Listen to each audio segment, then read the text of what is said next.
하루 평균 코로나19 신규 확진자 수가 지난해 여름 델타 변이 유행 당시의 정점 아래로 내려갔습니다. 오미크론 변이 확산이 안정세에 접어들며 보건당국도 이르면 다음 주 마스크 착용 지침을 완화할 계획입니다. LA 경찰국이 지난해 연말 발생한 미행 강도 사건의 폐쇄회로 영상을 공개하고 용의자들의 공개 수배에 나섰습니다. SNS 같은 소셜미디어를 이용해 여성들을 유인한 뒤 인신매매하는 일이 늘고 있습니다. 경찰은 지난주 LA에서만 80명이 넘는 피해자들을 구출했습니다.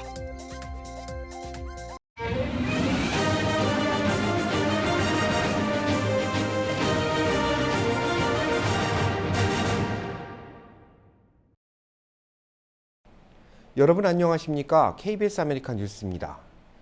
하루 평균 코로나19 신규 확진자 수가 지난해 여름 델타 변이 유행 당시의 정점 아래로 내려갔습니다. 오미크론 변이 확산세가 한풀 꺾인 것으로 조사됐습니다. 뉴욕타임즈는 지난 일주일 하루 평균 신규 확진자는 14만여 명으로 이는 델타 변이가 정점을 달리던 지난해 9월 1일 집계된 16만여 명보다 낮은 수치라고 밝혔습니다. 오미크론 변이는 매우 빠른 속도로 퍼져나갔는데 감소세도 빠르게 나타나고 있는 것입니다. LA 카운티 확진자 수치도 안정세를 보이고 있습니다. 오늘 LA 카운티 1일 신규 확진자는 3,348명, 사망자는 102명으로 집계됐습니다. 한때 검사자 4명 가운데 1명이 양성이었던 확진 비율도 그 6분의 1 수준인 4%대로 내려왔습니다. 오미크론 변이 확산이 안정세에 접어들며 보건당국도 이르면 다음 주쯤 마스크 착용 지침을 완화할 계획입니다. 마스크 착용에 대한 연방정부 차원의 새로운 지침이 내려질 것으로 보입니다. NBC는 소식통을 통해 질병통제예방센터가 마스크 착용 지침을 변경하고 있으며 이르면 다음 주 발표될 것이라고 보도했습니다. CDC는 인구 10만 명당 확진자 수를 기준으로 마스크 착용 의무화를 적용하고 있는데 착용이 요구되는 지역별 기준이 완화될 것이라는 전망입니다. 워싱턴 DC는 백신 접종 증명서 제시 의무를 철회하는 등 신속한 변화를 꾀하고 있습니다. 백악관이 자리한 워싱턴 DC가 변화에 나서면서 뉴욕을 비롯한 다른 대도시들도 마스크 착용 규정을 완화시키고 있습니다. 우크라이나 사태로 1배럴에 $100에 육박하고 있는 국제유가가 $150까지 오를 수 있다는 전망도 나오고 있습니다. 중앙은행은 인플레이션 지속 시 긴축의 속도를 내겠다고 했는데 금리 인상 속도 예상보다 빨라질 것으로 보입니다. 보도에 한보경 기자입니다. 미국의 서부 텍사스산 원유 가격이 어제보다 2% 가까이 오르며 1배럴에 $93대에서 장을 마쳤습니다. 지난주에는 $95를 넘어서기도 했는데 지난 2014년 이후 최고 수준으로 1년 전보다 60% 넘게 올랐습니다. 일단은 우크라이나를 둘러싼 지정학적 불확실성이 지속되고 있는 게 가장 큰 원인이지만 근본적으로는 수요 대비 공급 부족이 국제 유가 오름세를 부추기고 있다는 분석입니다. 국제에너지기구 IEA는 원유 생산 목표를 채우지 못하고 있다며 산유국의 증사를 촉구하기도 했습니다. Russia is a major oil producer, so any sort of invasion will be met, God forbid, with perhaps a military pushback from the United States and NATO allies. So certainly we're going to be talking about the disruption of the flow of oil. 이와 관련해 미국 경제전문방송인 CNBC는 국제유가가 1배럴에 $100를 찍는 건 시장에서 기정사실화하고 있으며 공급 부족으로 올해 $150까지도 오를 수 있다라고 전문가들을 인용해 전망했습니다. 국제유가는 시차를 두고 소비자 물가에 영향을 주기 때문에 결국 인플레이션이 빠른 시간 안에 진정될 가능성은 일단은 크지 않아 보입니다. 때문에 다음 달 중순 열릴 미국 중앙은행인 연방준비제도 통화정책회의에서 연준이 인플레이션 대응 위에 금리를 얼마나 큰 폭으로 올릴지에 관심이 쏠리고 있습니다. When we look to the 7.5% year-on-year gain in headline CPI and then expect to see a 7.8% rise for the February data, the Fed needs to get ahead of this inflation curve. 오늘 공개된 지난달 열린 연준의 통화정책 회의록에서도 인플레이션이 지속된다면 현재 예상보다 더 빠른 속도로 금리를 올리는 게 적절하다라고 연준을 밝혔습니다. 뉴욕에서 KBS 뉴스 한보경입니다. 미국이 당면한 가장 시급한 문제를 묻는 질문에 인플레이션을 꼽은 사람이 가장 많다는 여론조사 결과가 나왔습니다. 퀴니피악 대학교가 성인 1,300여 명을 대상으로 설문조사한 결과 가장 시급한 문제로 인플레이션을 꼽은 응답자가 전체의 27%로 가장 많았습니다.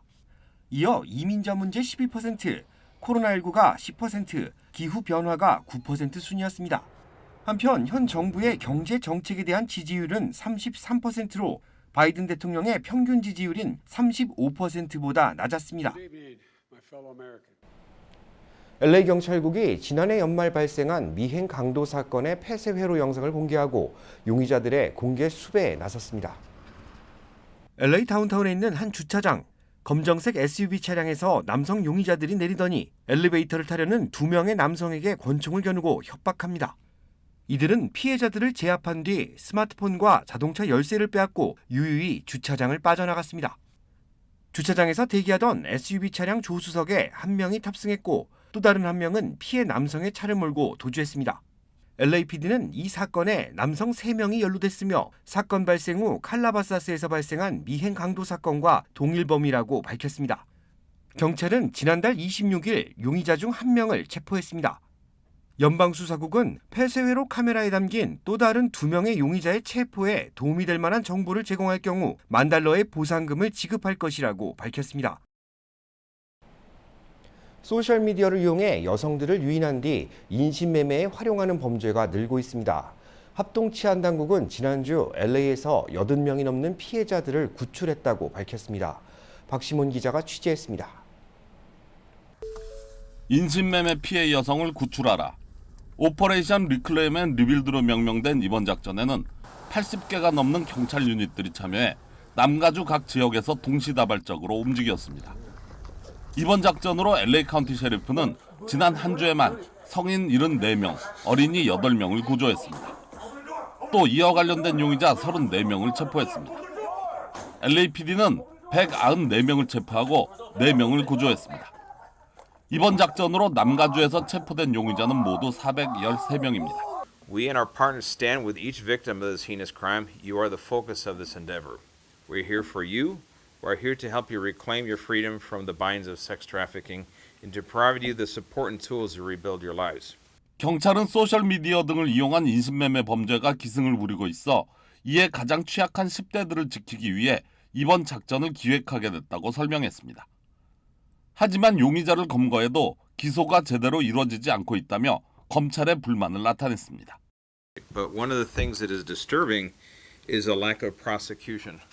For a lot of the crimes involving human trafficking are misdemeanor crimes. And right now the district attorney in LA is not prosecuting hardly any misdemeanors. 이번 작전을 마친 경찰연합은 앞으로도 이 같은 범죄들에 대해서는 무관용 원칙을 준수할 것이며 범죄자들에게 반드시 죗값을 치르게 할 것이라고 강조했습니다.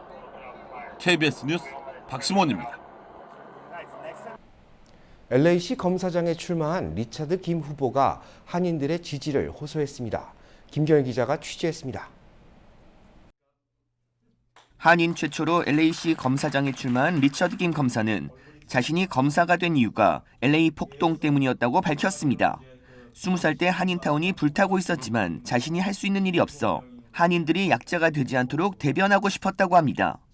시 검사장에 출마한 가장 큰 이유는 늘어나는 폭행, 도난범죄와 노숙자 문제, 그리고 어르신들을 상대로 한 범죄를 줄이기 위해서라고 밝혔습니다. 제가 시 검사장으로 당선이 되면은 범죄와 홈레스 문제를 우선으로 꼭 생각하고 해결하도록 최선을 다할 것을 발표합니다. 김 검사는 노숙자 문제 해결을 위해서는 LA시와 시의원, 경찰과 검찰이 함께 나서야 하지만 서로 책임을 미루고 있어 시민들만 고통받고 있다고 강조했습니다. 김 검사는 또 LA시 검찰이 과거 20년 동안 정치적 혜택을 위해 의사결정을 하는 일이 많았다며 자신은 시와 시민들의 이익을 최우선하는 검사장이 되겠다고 밝혔습니다.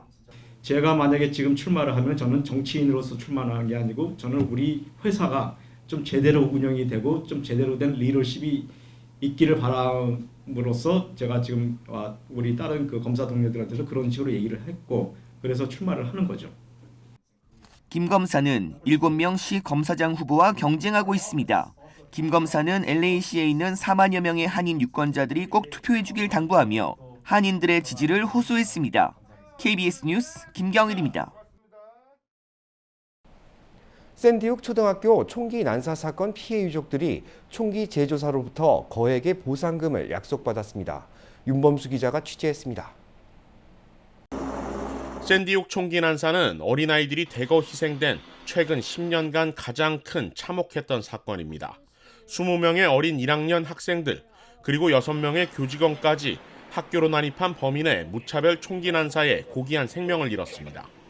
당시 범행에 사용됐던 총은 레밍턴사의 반자동 소총.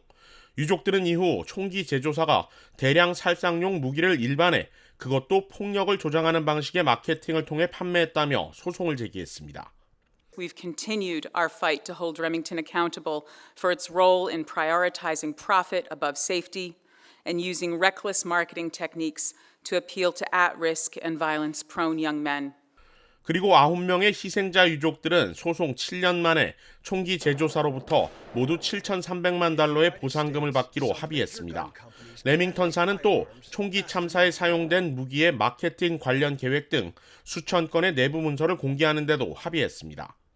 이번 소송 합의는 단순히 보상에 초점이 맞춰진 것이 아닌 총기 제조사 그리고 총기 옹호 측에 책임을 묻게 하는 계기를 만들었다는 점에서 더 큰 의미가 있습니다. This case was never about damages in the sense of compensation. It was about damages in the sense of forcing change.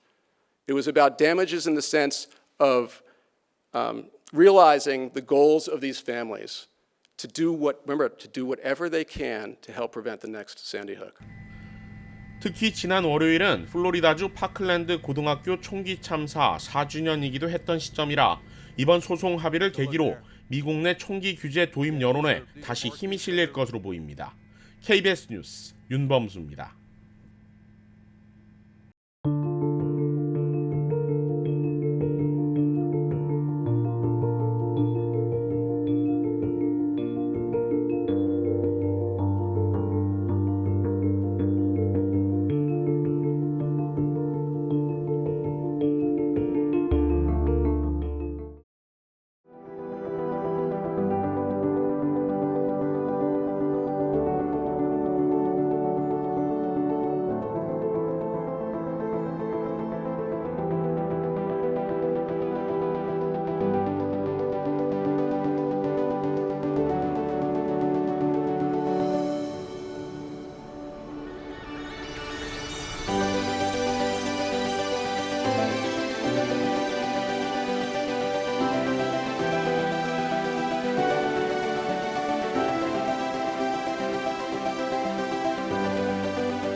KBS 아메리칸 뉴스는 시청자들의 제보를 소중히 생각합니다.